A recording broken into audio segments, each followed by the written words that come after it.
জুলাই গণ অভ্যুত্থানে তার মধ্যে একটি উল্লেখযোগ্য অংশ শিশু এবং নারী।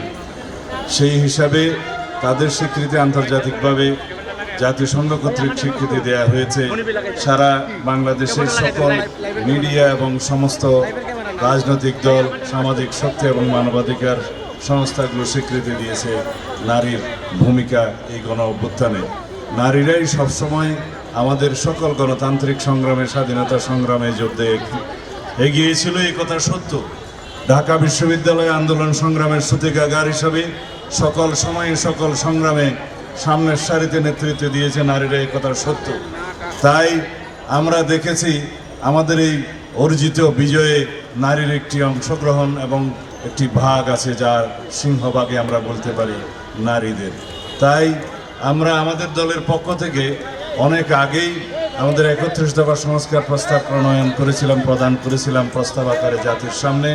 তার মধ্যেও আমাদের প্রতিশ্রুতি আছে এবং বর্তমান গণ আকাঙ্ক্ষা অনুযায়ী জুলাই গণ অভ্যুত্থানের শহীদের প্রত্যাশা এবং আকাঙ্ক্ষা অনুযায়ী আমরা নারীসহ সমাজের অন্যান্য অংশের যে ক্ষমতায়নের জন্য আমরা প্রতিশ্রুতি দিয়েছি, তার মধ্যে অন্যতম হচ্ছে যে নারীদের ক্ষমতায়ন করা হবে সাংবিধানিকভাবে, সংসদীয়ভাবে এবং আইনিভাবে, প্রাতিষ্ঠানিকভাবে সমাজের সর্বক্ষেত্রে নারীদেরকে ক্ষমতায়ন করা হবে এবং সেই ক্ষমতায়নের হার পূর্বের তুলনায় বৃদ্ধি পাবে।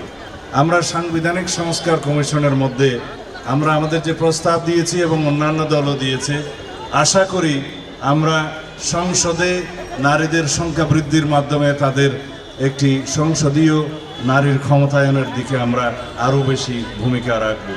আর যেগুলো আইনি এবং প্রাতিষ্ঠানিক দিক আছে এবং বিভিন্ন গণতান্ত্রিক প্রতিষ্ঠান আছে, সেখানে নারীর অংশগ্রহণ অবশ্যই বাড়বে, কমবে না। যে দেশের এবং সারা বিশ্বের অর্ধেক জনসংখ্যা নারী, সেই নারীদের সমৃদ্ধি এবং অগ্রগতিকে যত বেশি আমরা এগিয়ে নিয়ে যাব, সারা বিশ্ব এবং দেশ সেই হিসাবে এগিয়ে যাবে এবং এটা আমাদের অবশ্যই কর্তব্য। এখানে কোনো বৈষম্যের কোনো স্বীকৃতি আমরা কখনোই দেব না।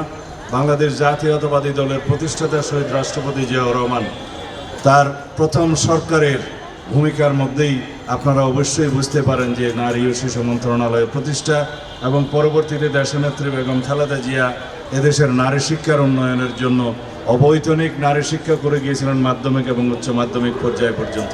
এগুলো শুধু উল্লেখ করার জন্য বড় বড় আমাদের বিভিন্ন কর্মসূচির উল্লেখ সমাজের বিভিন্ন স্তরে আপনারা লক্ষ্য করবেন। বিএনপি, দেশনেত্রী বেগম খালেদা জিয়া এবং শহীদ রাষ্ট্রপতি জিয়াউর রহমান এদেশের নারী, শিশু এবং যুব সমাজের উন্নয়নের জন্য যে সমস্ত প্রাতিষ্ঠানিক সাংবিধানিক পদক্ষেপ নিয়েছিলেন, তার মধ্যে দিয়ে জাতি অনেক দূর এগিয়ে গিয়েছে।